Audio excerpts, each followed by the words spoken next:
नमस्कार मित्रांनो, आपल्याकडे दोन महिला उमेदवार त्यांची मुलाखत देण्यासाठी उपस्थित आहेत. आपण त्यांचीही मतं जाणून घेऊयात. कारण का?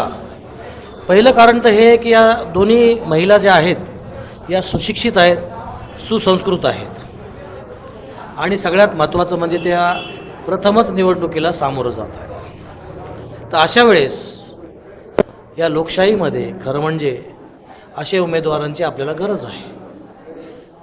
मग त्यांच्याकडनं आपण ऐकूयात प्रथम की ते स्वतःचा परिचय करून देतील आणि मग आपण मूळ प्रश्नाला हात घालूयात. नमस्कार, मी अनिता प्रशांत दारकुंडे, प्रभाग क्रमांक 3 क मधून उभी आहे.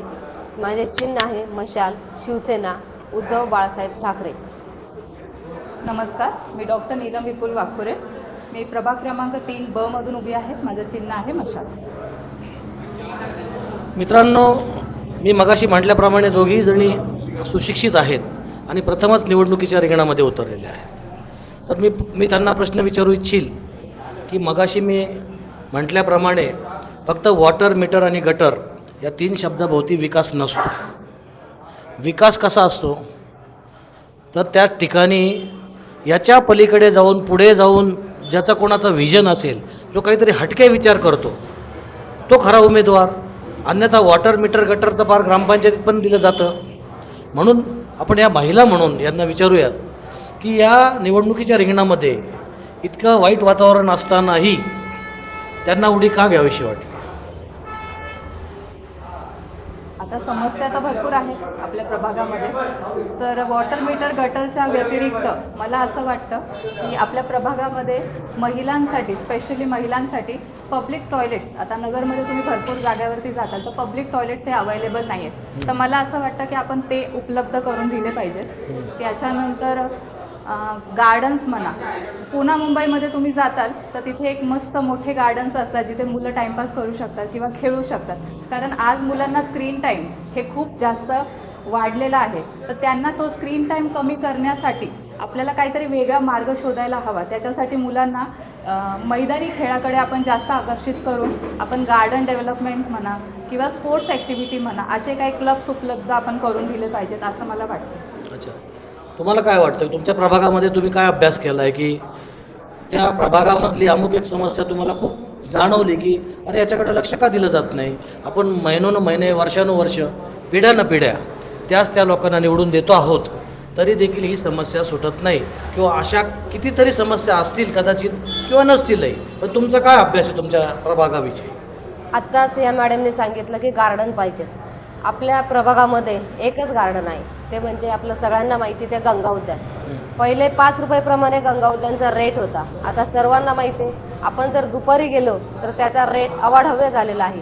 याचा मी स्वतः देखील अनुभव घेतलेला आहे. आणि एवढा जर रेट असेल तर गार्डन हे फक्त सर्वसामान्य नागरिकांसाठी आहे.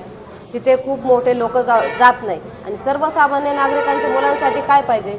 गार्डनमध्ये एक दिवस असतो त्यांचा, उदाहरणार्थ सुट्टी असेल किंवा आपल्या शाळेला काही दिवाळीच्या सुट्ट्या असतील, कोणी नातेवाईक येतात, कोणी येतात, त्यांना टाईमपास करण्यासाठी थोडंसं छोटी मुबलक प्रमाणात त्यांना अपेक्षा असते, मोठी अपेक्षा नसते. पण तेही जर त्याचेही जर रेट तुम्ही वाढत असाल तर ते आपल्या सर्वसामान्य जनतेला परवडणारे नाही आहेत असं मला वाटतं. नाही, रेट हा फारसा मोठा विषय नाही मॅडम. कारण का माहिती आहे का? तर आपण जर का पारदर्शकपणे विचार केला तर आजकाल प्रत्येक माणसाकडे स्मार्टफोन आहे आणि एका घरामध्ये 4-4, 5-5 स्मार्टफोन आहे. आणि ते चार्जिंग करण्यासाठी, रिचार्ज मारण्यासाठी 300 रुपये मात्र बिनदिक्कतपणे खर्च केले जातात. अशा वेळेस अशा गार्डनमध्ये 5 रुपये, 10 रुपये खर्च करायला मागं पुढं पाहू नये खरं म्हणजे नागरिकांनी. कारण का तर तुम्हाला सुविधा हव्यात तर तुम्हाला you have to pay something extra, काहीतरी असायला हवं. आपल्या प्रभागामध्ये रस्ते, स्वच्छता, गटार, घंटागाडी याविषयी तुम्ही समाधानी आहात का? किंवा याच्या अगोदरचे जे कोणी नगरसेवक असतील, मला तर माहिती नाही तुमच्या प्रभागामध्ये अगोदर कोण नगरसेवक होते, नाही, मग त्यांच्या कारभारावर तुम्ही बिलकुल समाधानी नाहीत का? तुम्ही म्हणा किंवा तुमचे प्रभागातले सगळे नागरिक? नाही. कोहिनूर मंगल कार्यालयाचा जो रस्ता आहे तो जवळजवळ 1 वर्ष झालेला आहे, तो पेंडिंगच आहे. का किती नागरिकांना त्याची गैरसोयी होती ह्याची कोणी दखलच घेत नाही. अच्छा. हा एवढा टाइम का लागतोय प्रत्येक कामासाठी, हे माझा प्रश्न पण आहे. अच्छा, तर जे इतर पहिले जे होऊन गेले होते नगरसेवक वगैरे की काय करतायत मग एवढ्या वर्षापासून?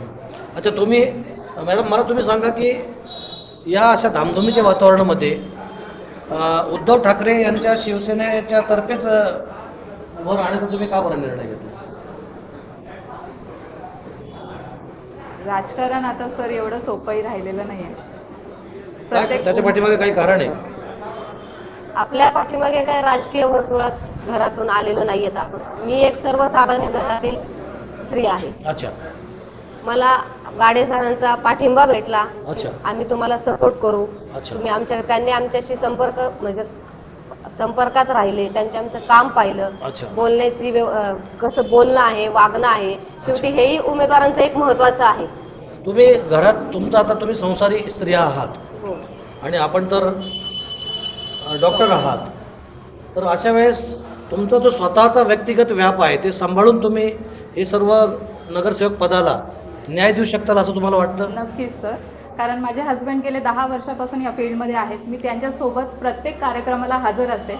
माझा मेडिकल व्यवसाय सांभाळता मी सगळ्या गोष्टींमध्ये पार्टिसिपेट करते, त्यामुळे मी सक्षम आहे. आणि महिला ही मल्टीटास्किंग म्हणतो आपण ज्याला, अच्छा. जिथे आईचा रोल पण करू शकते, ती डॉक्टरचा रोल पण करू शकते, तर नक्कीच नगरसेविकाचा रोलसुद्धा ही परफेक्ट करू शकते. अच्छा, तुम्ही तुमच्या प्रभागामध्ये फिरताना नागरिकांशी तुम्ही इंटरॅक्शन करताना इतर लोक जसे नुसतं हात जोडून मला मत द्या असं म्हणतात, तर आता मी मगाशी म्हटल्याप्रमाणे आपला उमेदवार स्मार्ट आहे की नाही हे तर काळ ठरवेल, परंतु मतदार निश्चित स्मार्ट झालेला आहे. बरोबर. तर मग अशा स्मार्ट मतदाराला तुमच्याकडे आकर्षित करण्यासाठी किंवा तुमच्याकडे आशेने पाहण्यासाठी तुम्ही कोणतं ट्रम्प कार्ड वापरता? माझ्या प्रभागामध्ये आता मी जेव्हा फिरली आहे तर एक महिलांकडून मला खूप चांगला प्रश्न माझ्याकडून आलेला आहे की महिला उमेदवार जेव्हा आपण निवडून दिलेले आहेत यापूर्वीचे, त्यांनी कधीही महिलाबरोबर कॉन्टॅक्ट केलेला नाही आहे. अच्छा. कधी त्यांच्या समोरही आलेले नाही. अगदी काही काही ठिकाणी तर माहिती सुद्धा नाही आहे की आपली नगरसेविका होती कोण.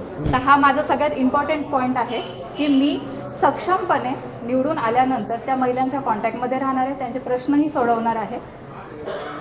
मॅडम, मला हे विचारायचं आहे तुम्हाला की ज्या महानगरपालिकेत तुम्ही प्रतिनिधित्व करून जाणार आहात नगरसेवक म्हणून, आपण निवडून आल्यानंतर आपण प्रतिनिधी असणार आहे जनतेचे, तर अशा वेळेस फक्त प्रभागापुरता विचार न करता आपल्या होऊ शकतं कदाचित, असंही होऊ शकतं कदाचित की तुम्ही महापौर होताल, असंही होऊ शकतं तुम्ही बांधकाम सभापती होताल, काहीतरी होताल.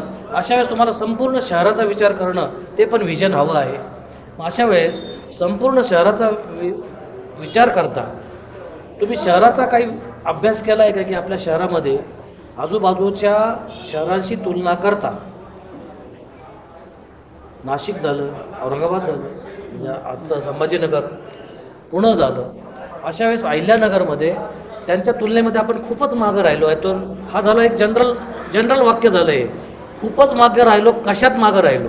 सर, बेसिकली मला असं वाटतं की दुसऱ्या शहरांमध्ये ना नवीन कंपनीज येण्यासाठी खूप सारं म्हणजे म्हणजे जे काय आपले वरिष्ठ आहेत ते खूप प्रयत्न करतात. इथे तसं होत नाही आहे. आता मी बॉर्न बॉटम मुंबई आहे सर, 10 वर्ष झाली आहेत माझ्या लग्नाला. मी 10 वर्षापासून नगरमध्ये आहे. पण इथे जे आहे ना उपजीविकेचं जे साधन आहे ते कमी आहे. IT फील्ड्स म्हणा, IT कंपनीज म्हणा, हे सगळ्यांना नगरमध्ये थोडं कमी आहे आणि म्हणून ह्याचा विकास थोडा स्लो होतो आहे असं माझ्या मते मला वाटतं. व्यवसाय हा देखील त्याला एक पर्याय आहे. पण मला सांगा, तुमच्या प्रभागामध्ये ज्या गोष्टीसाठी आपलं शहर थोडं खूप प्रसिद्ध व्हायला लागलं आहे ते म्हणजे पत्र्याच्या टपऱ्या. हा जो विषय आहे, आपल्या प्रभागामध्ये पत्र्याच्या टपऱ्या आहेत का? हो, आहेत. बेकायदेशीर खूप सारे खूप आहेत. आहे. मित्रांनो, आपण या निवडणुकीच्या माध्यमातून नुसत्या समस्यांना सामोरं जात नाही, तर आपल्याला खरोखर समस्या कशा उद्भवल्या आहेत आणि त्या उद्भवण्यामागे कारण कोण आहे हे देखील समोर आपल्या येतं. अशा वेळेस खरं म्हणजे आपण या नवीन पिढीतल्या या महिलांचं आपण स्वागत करायला पाहिजे की त्यांनी काहीतरी मनामध्ये एक निश्चय केला आहे आणि या अशा धामधुमीच्या आणि थोड्या दहशतीच्या म्हणा किंवा थोड्याशा कठीण अशा वातावरणामध्ये त्यांनी निवडणुकीच्या रिंगणामध्ये उडी घेतली आहे. आपल्याला पुढच्या वाटचालीसाठी सदिच्छा देतो. आपण आपल्या अतिशय अशा व्यस्त अशा वेळ काढला आणि तुमचे विचार तुमच्या मतदारांपर्यंत पोहोचवले त्याबद्दल धन्यवाद.